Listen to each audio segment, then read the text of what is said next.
तो हेलो बच्चों, आज एक बार फिर आप लोग के सामने उपस्थित हूँ।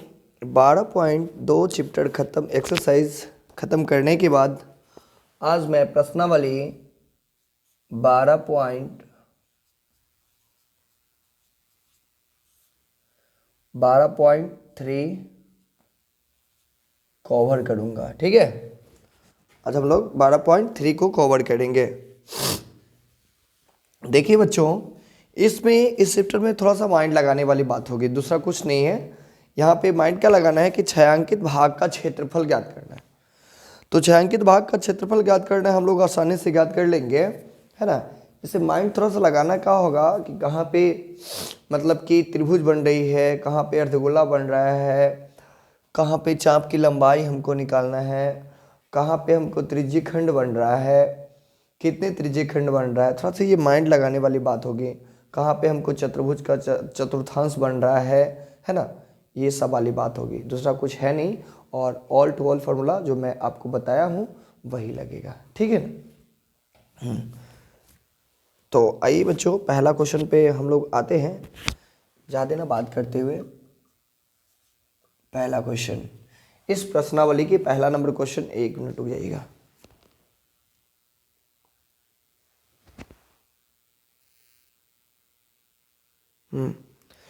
तो इस प्रश्नावली के पहला नंबर क्वेश्चन चलेंगे।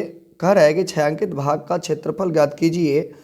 P Q 24 centimetre, P R 7 centimetre है, ओ केंद्र वाला वृत्त का केंद्र। देखिए बहुत ही अच्छी बात है। देखिए एक वृत्त दिया हुआ है ना।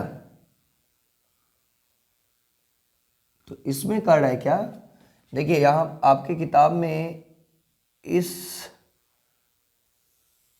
मतलब कि ये जो बना हुआ है फिगर, ये आपका गलती है ना। यहाँ पे दोनों तरफ छायांकित कर दिया हुआ है, लेकिन नहीं, यहाँ पे छायांकित भाग है ना, और यहाँ पे छायांकित भाग है, इधर ये छायांकित नहीं है।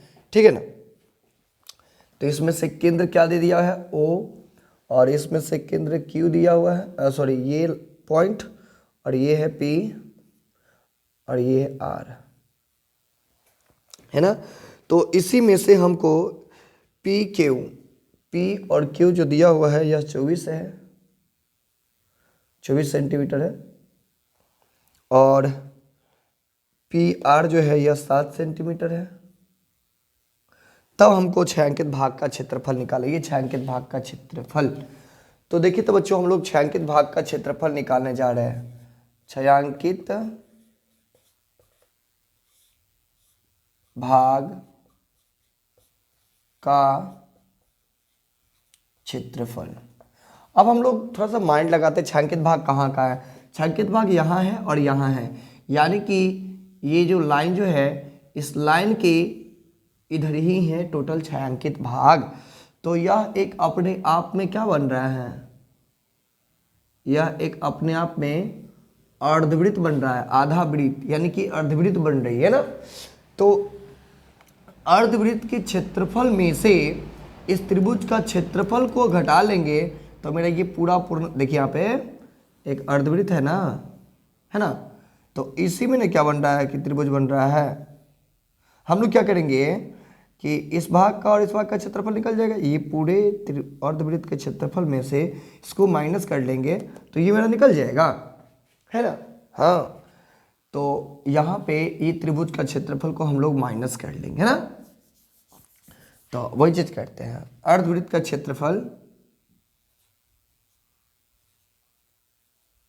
अर्धवृत्त का क्षेत्रफल में से घटा देंगे त्रिभुज का क्षेत्रफल, त्रिभुज का क्षेत्रफल। तो अर्धवृत्त का क्षेत्रफल यानी कि वृत्त का क्षेत्रफल पाई r², अगर इसमें हाफ से गुना कर दे तो ये आधा हो जाएगा, और माइनस आधा हो जाएगा, हाफ मतलब अर्ध का मतलब आधा होता है, और त्रिभुज का तो 1/2 ना, आधारगुनी ऊंचाई,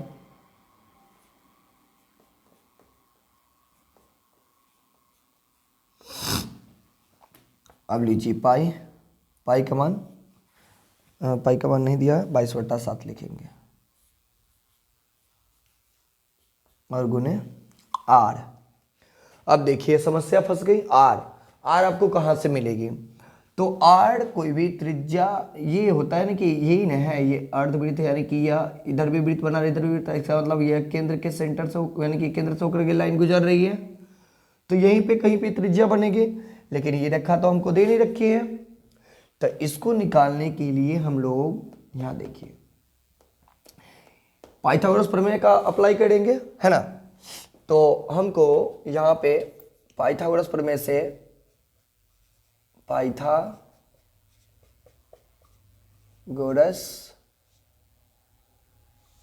प्रमेय क्या कहता है? कर्ण का स्क्वायर, कर्ण क्या हो जाएगा? क्यू आर का स्क्वायर बराबर, अब ये लंब आधार आप किसी को भी ले सकते हैं, ऐसा कोई बात नहीं है, आप किधर से बना रहा है वो नहीं दिया हुआ है। पी क्यू का स्क्वायर प्लस पी आर का स्क्वायर, तो ये आपको दिया हुआ है, ये आपको है 24 का स्क्वायर जोड़ ये 7 का स्क्वायर, ये 576 होता है, आप गुना करके देख लीजिएगा स्क्वायर करके, और ये 49 होगा, तो ये हो जाएगा, दोनों को जोड़ेंगे तो 625। हाँ, अब यहाँ पे क्यू आर का स्क्वायर जो है, तो स्क्वायर को इस बगल भेजेंगे तो यह क्यू आर यह हो जाएगा, और ये रूट में चला जाएगा, जहाँ हम लोग इसका खंड तोड़ेंगे तो ये आ जाएगा 25, कितना आ जाएगा? 25 सेंटीमीटर। तो छायांकित भाग का क्षेत्रफल, अब देखिए अब हमको ये पूरा मिल चुका है 2.5 मीटर, तो इसका आधा जब कर देंगे, ये पूरा के पूरा 25 है ये रेखा, है ना। तो जब हम इसको आधा कर देंगे, तो आधा करेंगे तो कितना हो जाएगा? 25/2, यानी कि आर मिल गया आपको, ये तो डी हो गया, ये आर मिल गया आपको, आर बराबर क्या? तो आर बराबर जो हमको है 25/2 गुने 25/2 और गुने 1/2 माइनस 1/2 गुने आधार, आधार कितना है? 7 गुने ऊंचाई कितना है? 24। अब कुछ काट कूट कर लेते हैं, इससे इसको काट लेते हैं 11 पर, है ना। अब नहीं कटने वाला तो कोई दिक्कत नहीं है, इससे इसको काट लेते हैं 12 पर, तो क्या है? गुना कर देंगे। 25 625, 625 को जब हम लोग एक दस हटा के और एक दहा हटा के लिखेंगे तो हो जाएगा 5 7 8 6 68 75 बटा कितना है? 7 चौके 28 और माइनस में 12 सत्ता 84। तो ये दोनों का जब एलसीएम लेंगे हम अच्छा एक बार और देख लेते हैं, यहाँ पे कटने वाला नहीं था, तो यहाँ पे 28 हो जाएगा और ये हो जाएगा 75 में हम 84 से 28 और 84 में गुना करेंगे तो ये हो जाएगा 8 चौके 32 से 2 हासिल 8 चौके 32 के 2 हासिल 3 और 8 28 64 और 4 दूना 8 64 8 64 और 8 72 और 72 3 75 के 5 हासिल 5 हासिल 7 8 दूना 16 16 16 7 23, तो यहाँ पे हो जाएगा -23/52। अब घटा लेंगे इसको, तो घटाएंगे तो कितना आ जाएगा? इसमें से हम लोग घटा लेते हैं 23/52 को, तो बचेगा 3, बचेगा 2, बचेगा 5, बचेगा 4, 45 23 आंसर है क्या? 45 23 बटा 12.3, 45 23 बटा 28 सेंटीमीटर, यही है। कितना है? 45 23 बटा 28 सेंटीमीटर स्क्वायर, ये आपका छायांकित भाग का क्षेत्रफल निकल गया। ये हम गुणा किए हैं, इसको नहीं उतारिएगा, देख लीजिएगा, एक बार देख लीजिए अच्छे से बच्चों आप लोग।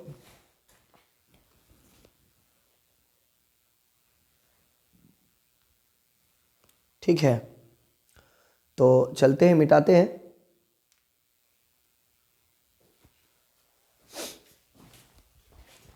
इस क्वेश्चन को मिटा देते हैं। ठीक है, तो बच्चों अगले जो क्वेश्चन नंबर 2 जो है, इसका मैं फिगर बना दिया हूँ, जो थोड़ा सा लेट हो जाता है वीडियो में। तो देखिए यहाँ पे क्वेश्चन कर रहा है कि आकृति 12.20 में छायांकित भाग का क्षेत्रफल, इसमें भी छायांकित भाग, यहाँ पे छायांकित भाग जो है, छायांकित भाग का क्षेत्रफल ज्ञात कीजिए। यदि केंद्र O, यहाँ पे केंद्र O दिया हुआ है, वाले दोनों संकेंद्रीय वृत्तों की त्रिज्या। संकेंद्रीय वृत्त का मतलब होता है एक वृत्त के ऊपर दूसरा वृत्त को बना दे, है ना। तो संकेंद्रीय वृत्त की त्रिज्या जो है, एक तो त्रिज्या मतलब कि ये छोटा वाला है, छोटा वाला वृत्त पे बन रहा है त्रिज्या यहाँ से यहाँ तक, तो ये छोटा त्रिज्या हो गई 7 सेंटीमीटर, है ना। और ये एक बड़ा बन रहा है, केंद्र तो एक ही है, तो यहाँ से यहाँ तक जो है या 14 सेंटीमीटर है, तथा कोण AOC बराबर यहाँ पे 40 डिग्री भी दिया हुआ है ना। तो इसमें से छायांकित भाग का क्षेत्रफल निकालना है, तो हम लोग को तो आसान है, निकाल ही लेंगे। यहाँ पे लिखेंगे फिर से, छायांकित भाग का क्षेत्रफल। अच्छा एक बात देखिएगा बच्चों, यहाँ पे 2 त्रिज्य खंड बन रहा है, एक यहीं तक, यहाँ से यहाँ तक, और एक पूरा बन रहा है। तो एक बड़ा है और एक छोटा है, तो आप लोग यहाँ पे लिख सकते हैं ना, बड़े त्रिज्य खंड का क्षेत्रफल में से छोटे त्रिज्य खंड का क्षेत्रफल जब घटाएंगे तो देखिए बड़ा त्रिज्य खंड के क्षेत्रफल में से ये छोटे त्रिज्य खंड का क्षेत्रफल घटाएंगे तो इतना भाग मेरा बच जाएगा, है ना। तो आप लिखेंगे बड़े त्रिज्य खंड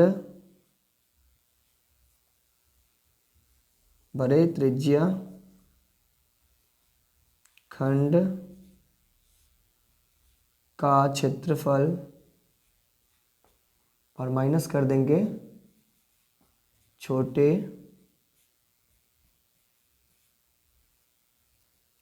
त्रिज्य खंड का क्षेत्रफल। तो यहाँ पे लिखेंगे त्रिज्य खंड का फॉर्मूला तो एक ही होता है, बड़ा में बड़ा आर दे देंगे और छोटा में छोटा आर दे देंगे, हाँ। थीटा बटा 360 पाई आर स्क्वायर माइनस, इसमें भी थीटा बटा 360 पाई आर स्क्वायर। अच्छा अब यहाँ पे जो है, सो यहाँ पे हमको थीटा का मान 40 दे ही दिया हुआ है, और ये 360, और यहाँ पे पाई का मान रखना है क्या, नहीं, तो यहाँ पे पाई का मान 22/7 ही रखेंगे। जहाँ पे नहीं दिया रहता वहाँ पे 22/7 हम लोग लगाते हैं।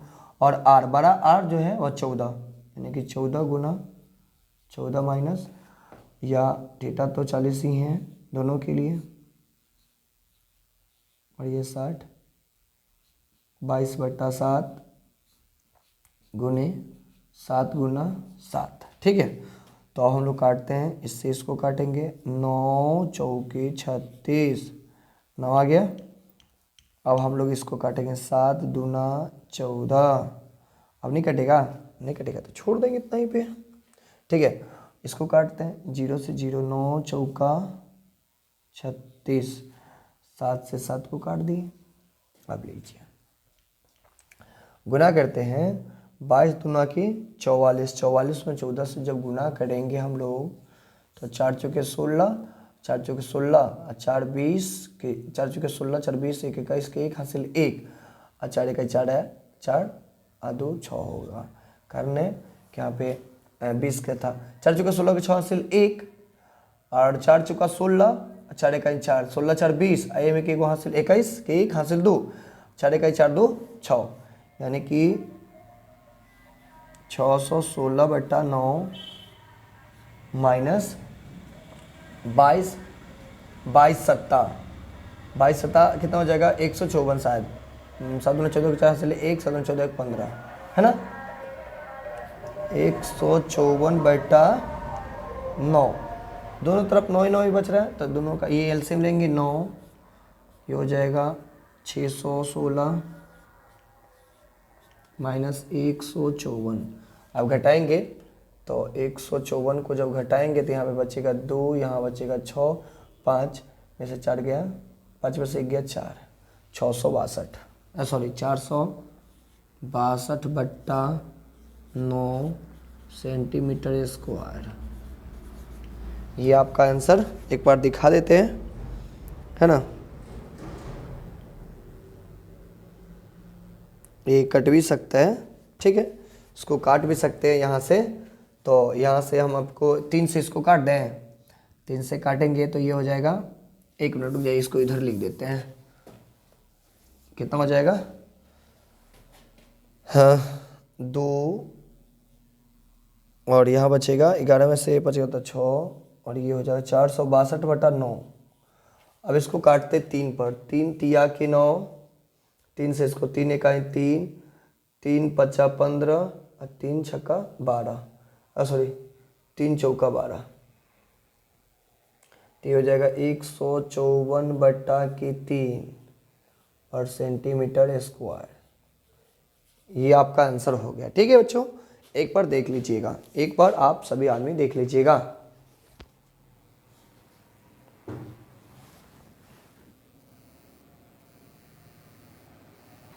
तो इस क्वेश्चन को इरेज करते हैं, सॉरी ये मतलब कि ये मतलब इसका हम थोड़ा सा डिटेल्स नहीं दिए थे, तो यहाँ पे लिख सकते थे आप लोग, बड़े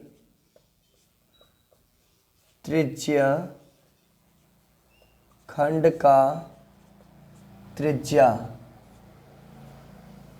कितना था, 14 सेंटीमीटर था, और बड़े त्रिज्य खंड का कोण यानी कि थीटा जो था वह था 40 डिग्री। उसके बाद से छोटे त्रिज्य खंड का त्रिज्या कितना था, 7 सेंटीमीटर, है ना। छोटे त्रिज्य खंड का कोण कितना था, 40 डिग्री। तो वहाँ पे जो था छायांकित भाग का क्षेत्रफल, उसका जो सॉल्व किए थे वही मेरा आएगा। थोड़ा सा ऊपर ये लिख लीजिएगा, अच्छा होगा, ठीक है ना। ये ऊपर जरूर लिखिएगा, कारण कि ये छूट गया अभी। तो चलते हैं नेक्स्ट नंबर क्वेश्चन पे। तो आइए बच्चों, तीसरा नंबर क्वेश्चन के हम लोग फिगर तैयार कर लिए हैं और तीसरा नंबर क्वेश्चन आपके सामने पढ़ते हैं, ठीक है। तो तीसरा नंबर क्वेश्चन भी कर क्या आकृति 12.21 में छायांकित भाग का क्षेत्रफल ज्ञात कीजिए। यदि ABCD भुजा 14 सेंटीमीटर का एक वर्ग है तथा APD और BPC को अर्धवृत्त है, यानी कि 2 अर्धवृत्त है, ये और ये अर्धवृत्त है दिया हुआ 2 गो, और यह एक वर्ग है, यानी कि वर्ग के अंदर ये सारे फिगर और ये छायांकित भाग भी बने हुए हैं ना। तब पूरे वर्ग के क्षेत्रफल में से हम लोग 2 अर्धवृत्त का क्षेत्रफल को घटा लेंगे तो मेरा आंसर आ जाएगा क्या, ठीक है ना। तो देखिए बच्चों, यहाँ पे कहेंगे क्या कि छायांकित भाग के क्षेत्रफल में छायांकित भाग का क्षेत्रफल में वर्ग का क्षेत्रफल में से घटा देंगे 2 अर्धवृत्त का क्षेत्रफल, है ना। तो वर्ग का क्षेत्रफल होता है भुजा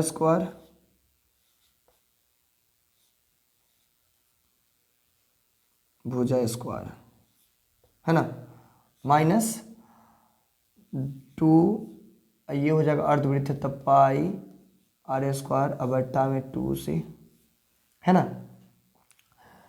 तो यहाँ पे हो जाएगा भुजा 14 दिया हुआ है, हाँ 14 सेंटीमीटर, तो 14 गुनी 14 हो जाएगा, और माइनस 2 से 2 को कैंसिल करना दीजिए, पाई का मान 22/7 रख दीजिए और गुने। अब R, तो R ये पूरा है और इसका जब आधा करेंगे तो ये 14 है पूरा, तो ये 7 आ जाएगा त्रिज्या। तो हमको ये मिल जाएगा 7 गुना 7, 7 से 7 को कैंसिल कीजिए, यहाँ पे 196 माइनस 154 घटाएंगे तो बचेगा 2, यहाँ बचेगा कितना 4, ये कट जाएगा, यानी कि 42 सेंटीमीटर स्क्वायर ये छायांकित भाग का क्षेत्रफल हो जाएगा। तो थोड़ा सा डिटेल्स में लिख देते हैं। वर्ग का भुजा बराबर 14 सेंटीमीटर और अर्ध 2 अर्ध वृत्त का त्रिज्या बराबर 7 सेंटीमीटर है ना। तो छायांकित भाग का क्षेत्रफल ये आ जाएगा। ठीक है ना बच्चों, बहुत हल्का हल्का, बहुत ही हल्का क्वेश्चन सब है। इस क्वेश्चन समय तो बिल्कुल जाने ही नहीं है। तो चलते हैं नेक्स्ट क्वेश्चन की ओर। तो बच्चों आइए चौथा नंबर क्वेश्चन पे आते हैं इस एक्सरसाइज के। चौथा नंबर क्वेश्चन जो है इसमें भी करें कि छायांकित भाग का क्षेत्रफल ज्ञात कीजिए जहां भुजा 12 सेंटीमीटर वाले समबाहु त्रिभुज AOB के शीर्ष O को केंद्र मानकर 6 सेंटीमीटर त्रिज्या वाला एक वृत्त यानी कि वृत्तीय चाप खींचा गया है। देखिए एक वृत्तीय चाप भी खींचा गया है, एक वृत्तीय चाप है ना। यहाँ पे जो इसी से 6 सेंटीमीटर त्रिज्या वाले एक वृत्त खींचा गया है, उसी में करें कि छायांकित भाग का क्षेत्रफल हमको ज्ञात करने के लिए। ठीक है ना। तो एक बात बताइए बच्चों, यहाँ पे थोड़ा सा हम लोग एक समबाहु त्रिभुज दिया हुआ है और एक तो वृत्त दिया हुआ है, यानी कि वृत्त की त्रिज्या मानी ना बड़ी दीर्घवृत्त की त्रिज्या है ना। तो ये दोनों को जब हम लोग जोड़ लेंगे तो मेरा छायांकित भाग का क्षेत्रफल आ जाएगा, है ना। तो यहाँ पे लिखेंगे क्या, छायांकित भाग का क्षेत्रफल क्या हो जाएगा, समबाहु त्रिभुज का क्षेत्रफल समबाहु त्रिभुज का क्षेत्रफल जोड़ दीर्घ त्रिज्य खंड का क्षेत्रफल, दीर्घ त्रिज्य खंड का क्षेत्रफल, है ना। तो एक बात बताइए बच्चों, त्रिज्य खंड का क्षेत्रफल जब लगाएंगे तो उसमें तो हमको थीटा, तो फिर थीटा हम लोग कहाँ से लाएंगे, थीटा तो इसमें ही नहीं है ना। तो बच्चों लॉजिक समझिएगा, यहाँ पे ये समबाहु त्रिभुज है तो इसका कोण भी सभी बराबर होते हैं, यानी कि यहाँ पे कोण 60 डिग्री का होगा। तो ये जब 60 डिग्री का होगा तो ये पूरा कोण जो ये पूरा कोण कितना डिग्री का होगा, तो ये 60 में से हाँ हम लोग 360 में से 60 को घटाएंगे तो यहाँ पे 300 डिग्री का कोण बनेगा, है ना बच्चों। तो यहाँ पे हम लोग लिखेंगे समबाहु त्रिभुज का क्षेत्रफल होता है क्या होता है, √3/2 √3/4 भुजा स्क्वायर, है ना।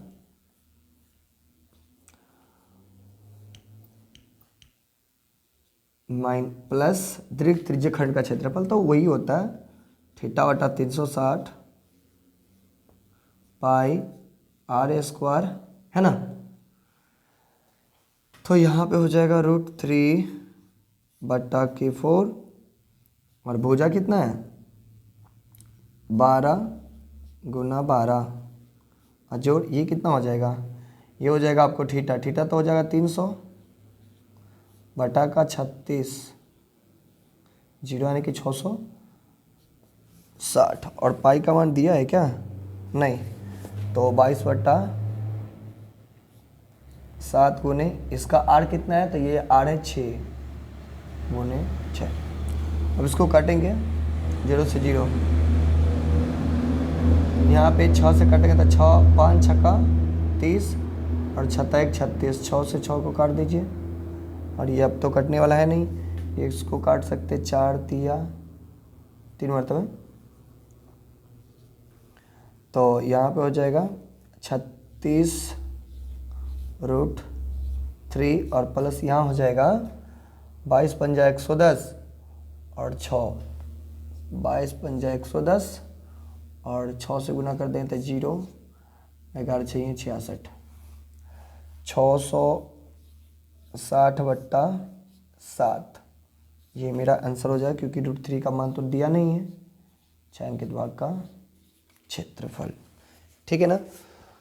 तो यहाँ पे एक बार हम लोग डिटेल्स लिख देते हैं। तो पहले क्या है, समबाहु त्रिभुज का क्षेत्रफल, तो यहाँ पे लिखेंगे समबाहु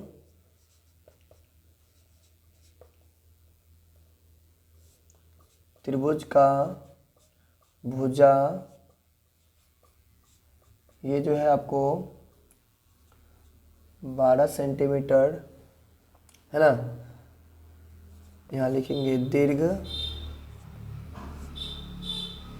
त्रिज्यखंड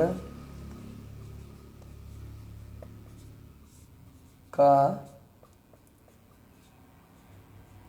त्रिज्या बराबर 6 सेंटीमीटर, हाँ, दीर्घ त्रिज्यखंड का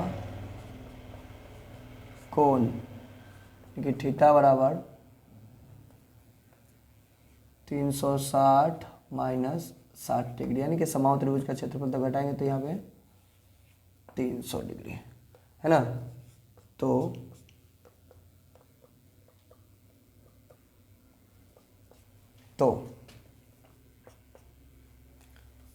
यहाँ लिख दीजिए।